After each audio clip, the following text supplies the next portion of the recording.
Assalamualaikum warahmatullahi wabarakatuh. Puji syukur kehadirat Allah Subhanahu wa taala yang masih melimpahkan rahmat serta hidayahnya pada saya, sehingga sampai detik ini saya masih berkesempatan untuk bercerita kepada teman-teman semua.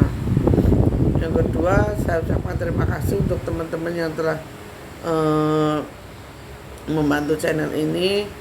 Saya ucapkan terima kasih karena dengan kebaikan kalian atas dukungannya, alhamdulillah saya masih bisa terus berbagi, walaupun belum banyak, masih bisa berbagi sedikit rezeki, berbagi ilmu dan berbagi kebaikan. Insya Allah apa yang menjadi amal baik kalian juga akan mengalir menjadi bekal kita kelak suatu saat nanti, amin. Kali ini saya akan menceritakan tentang misteri Gunung Lawu, yaitu tentang Sinun Prabu Brawijaya, terus Dipo Menggala sama Wongso Menggala. Nanti saya akan ceritakan dan apa misteri dari pos 4 Gunung Lawu ini. Kenapa kita tidak bisa ngecamp di pos 4 Gunung Lawu, akan saya ceritakan di sini. Sebelumnya kita tidak lupa bahwasanya manusia itu hanya diberi kelebihan sedikit oleh Allah, selebihnya mutlak kekuasaan itu hanyalah milik Allah. Waktu itu Kanjeng Sinun Prabu Brawijaya ini mengasingkan diri ke Gunung Lawu. Ini perlu diluruskan, bukan berarti karena beliau ini dikejar-kejar oleh anaknya Raden Patah dan sebagainya, tetapi setelah Sinun Prabu Brawijaya ini mendirikan Candi Suko dan Candi Cetha. Kenapa dinamakan Suko? Karena Suko itu artinya kesusu anggere bakoh, jadi terburu-buru asalkan kuat. Jadi Sinun Prabu Brawijaya ini dari agama Hindu ingin mengubah menjadi agama Islam, karena setelah bertemu dengan Kanjeng Sunan Kalijogo, jadi Sinun Prabu Brawijaya ini mendapatkan wangsit bahwasanya harus menyendiri dan menghilangkan keduniawian itu dengan cara harus mukso di salah satu gunung. Nah, pada akhirnya dipilihlah Gunung Lawu ini yang menurut kisah pengadukan samudra, Gunung Lawu ini adalah ceceran dari kawahnya Gunung Mahameru. Jadi Prabu Brawijaya ini berjalan disertai oleh dua pengawal setianya, yaitu Eyang Dipo Menggala dan Eyang Wongso Menggala. Nah, Eyang Dipo Menggala ini yang berada di Gunung Wilis sekarang, sedangkan yang Wongso Menggala ini yang menjadi Kiai Jala ini. Jadi Kiai Jala ini, yang Wongso Menggala ini bersemayam di Gunung Lawu, dan Ananda Alfi ini sekarang dalam naungan yang Wongso Menggala. Dia disuruh untuk mengangon ternak karena sebagai hukuman. Kenapa? Karena telah melakukan salah satu kesalahan yang tidak perlu saya sebutkan di sini, dan mohon doanya. Ini Ananda Alfi seharusnya sudah mulai mengenal siapa keluarganya agar bisa segera kembali ke keluarganya. Nah, sedangkan yang Sinun Prabu Brawijaya sendiri itu beliau itu setelah mandi di Sendang Derajat melepaskan keduniawian, beliau mukso di Harga Dalem. Sedangkan Ki Dipo Menggala sama Wongso Menggala ini jadi beliau ini adalah utusan-utusan atau orang kepercayaan Sinun Prabu Brawijaya yang ditugasi untuk ngomong anak cucunya kelak.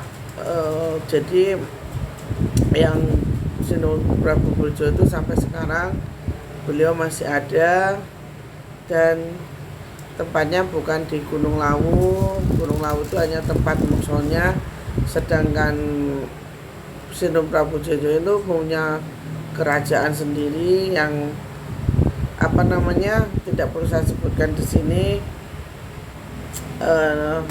Insya Allah yang Sinum Prabu Joyo ini adalah orang baik yang akan selalu menyelamatkan para pendaki yang tersesat.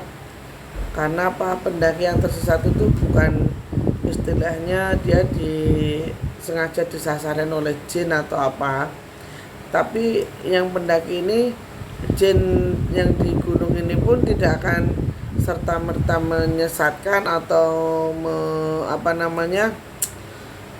menghilangkan pendaki ini tanpa alasan.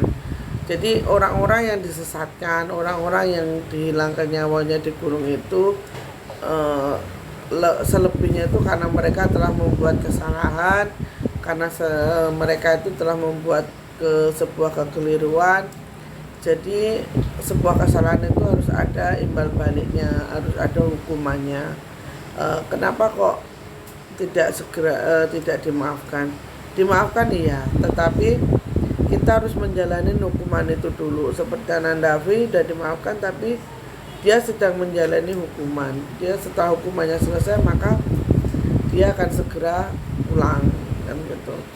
Nah, yang tipe Menggolo dan Wongso Menggolo ini, kalau yang di Wongso Menggolo ini terkadang memang kalau di Gunung Lawu ini ada burung jalak yang sering mengikuti, tapi tidak semua burung jalak itu bagus.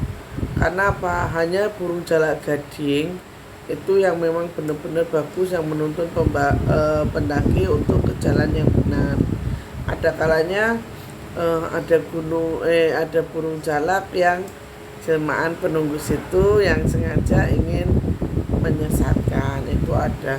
Tapi kembali lagi bahwasanya kita tidak akan disesatkan atau tidak akan dihilangkan kalau kita tidak memiliki masalah atau kita bermasalah dengan yang menunggu di situ. Seperti halnya di pos 4, kenapa kita tidak diperkenankan untuk ngecamp di situ? Jadi di situ itu kalau orang bisa melihat, di situ itu adalah sebenarnya sebuah pendopo. Pendoponya itu sangat besar. Jadi di situ itu tempat pertemuan para lelembut ada di situ.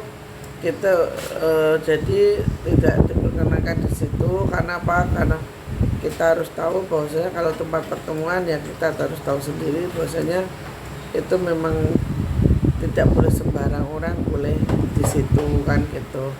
Seperti halnya kita mempunyai ruang rapat, kan kita tidak semua orang boleh ikutin di situ, kan. Makanya kita tidak diperkenankan untuk ngepos atau ngecamp di pos 4. Nah, yang kedua, selama kita di gunung itu tidak ibarat kata tidak neko-neko, insya Allah akan aman, tidak ada terjadi gangguan apapun, dan tidak akan disesatkan atau dihilangkan oleh makhluk gaib. Selama kita masih percaya, berpegang teguh pada Allah, bahwasanya kita di situ hanya bertamu, maka insya Allah semua akan baik-baik saja. Dan akhir kata, wassalamualaikum warahmatullahi wabarakatuh.